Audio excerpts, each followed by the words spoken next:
might already know and very well explained by my fellow co-participants, women, and most importantly girls, very often in her day-to-day life faces inequalities on the grounds of her gender. These inequalities can be as small as doing a household chore to as big as infanticide.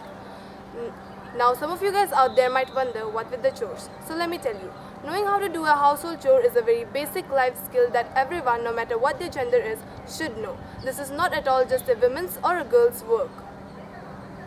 Women and girls are always expected to be silent and to agree with what the head of the family, most of the times the man, decides for her.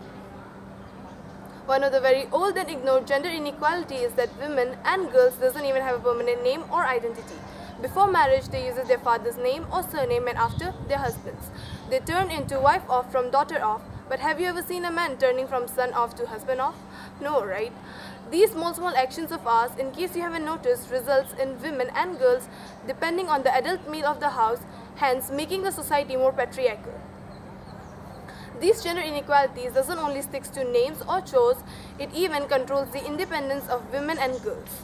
Many families in rural areas of our country, and quite a few in urban areas too, think that educating a girl child is an unnecessary luxury and that making a woman or a girl independent is meaningless, as she is going to get married, she is going to be a housewife, and she will be depending on her husband.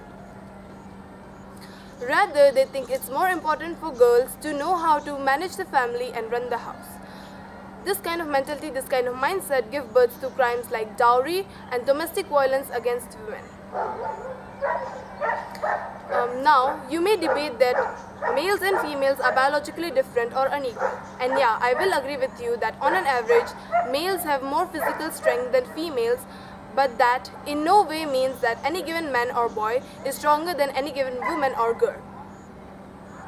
Since we are discussing about gender equality, how can we not mention feminism? Feminism nowadays is a topic often criticized or made fun of, but it's actually a very serious fight against gender inequality. There is a misconception that feminism stands for women over men or girls over boys, but it actually stands for women equal to men and boys equals to girls. Yeah, the misconception I'm talking about is because of some of the feminists only, whom people often refer to as bad feminists, but according to me, you are not a feminist, or nobody is a feminist who does not believe in women equal to men and men equal to women. Similarly, girls equals to boys and boys equals to girls. Feminist is what I think we all should be and should together fight for the equality of all the genders, because I don't see a reason why any human will not consider other human equal to themselves. This is so sad that because of the previously mentioned misconception or misunderstanding, there is a very few number of male feminists in the community. Male feminists, yeah. Men and boys fighting for the equality of girls and women. The important role men and boys can play in empowering women and achieving gender equality in the society, the community, and the workplace has become increasingly recognized. Therefore, we should acknowledge the fact that achieving gender equality is a societal responsibility and not just a women's issue as it's commonly considered. And therefore, it should engage both the genders equally. Now the question arises, how? How can men and boys contribute in achieving gender equality? Let me give you the answer. First things first, they need to acknowledge the privilege they have gotten since they were born as a boy or a male. They have to take stand for women and girls and empower them. But then again, I don't mean to argue that men and boys should supplant women and girls in this struggle. I rather actually means that it's a struggle that requires partnership between both the genders. And as they say, change is the only constant. Yeah, there are quite a few positive changes in our society too, like more representation of females in leadership.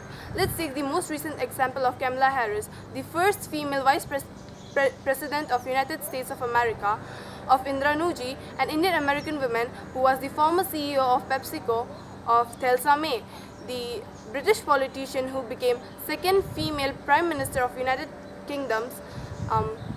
And how can we forget about Malala Yousafzai, the youngest to receive Nobel Prize? She is a Pakistani activist who fought for the educational rights for girls.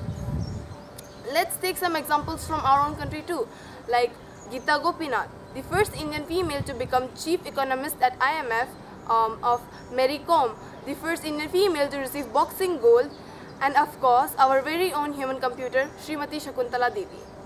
By now you're very clear with at what level the gender equality stands in our society, but let me tell you what society thinks of gender equality. People seem to notice the changes I have previously mentioned in their own countries, as majority of 23 countries out of 27 countries surveyed agreed that there was an increase in gender equality in their own countries in past 2 decades. The survey I am talking about was conducted by Global Attitude Survey on the spring of 2018. In this survey, 68% of Americans and 76% of Indians agreed that there was an increase in gender equality in their own countries. And in some countries, the perception of gender equality varied by gender, as it was more likely for a man to say that there was an increase in gender equality, whereas on the other hand, it was more likely for a woman to say there was no change or it was still the same. Now the question I ask you is, are these changes enough? I, as a girl living in 21st century, am still talking about gender equality and its importance, and you as audience are still listening to me and hopefully agreeing too. Look at the centuries we have completed. Look at the ages we have spent fighting for equality. Do you really think these are the changes worth the time it took to be made? We often speak of problems, reducing poverty, promoting sustainable development, in resources for governance, forgetting the basic sustainable development for ages is giving equality to girls. In conclusion, I would like to say that we should make the foundation strong. That is, start treating women and girls and men and boys equally since their childhood, since the minute they are born. Because a society with a strong foundation like equality is sure to stand stronger and last longer. Thank you and have a great day.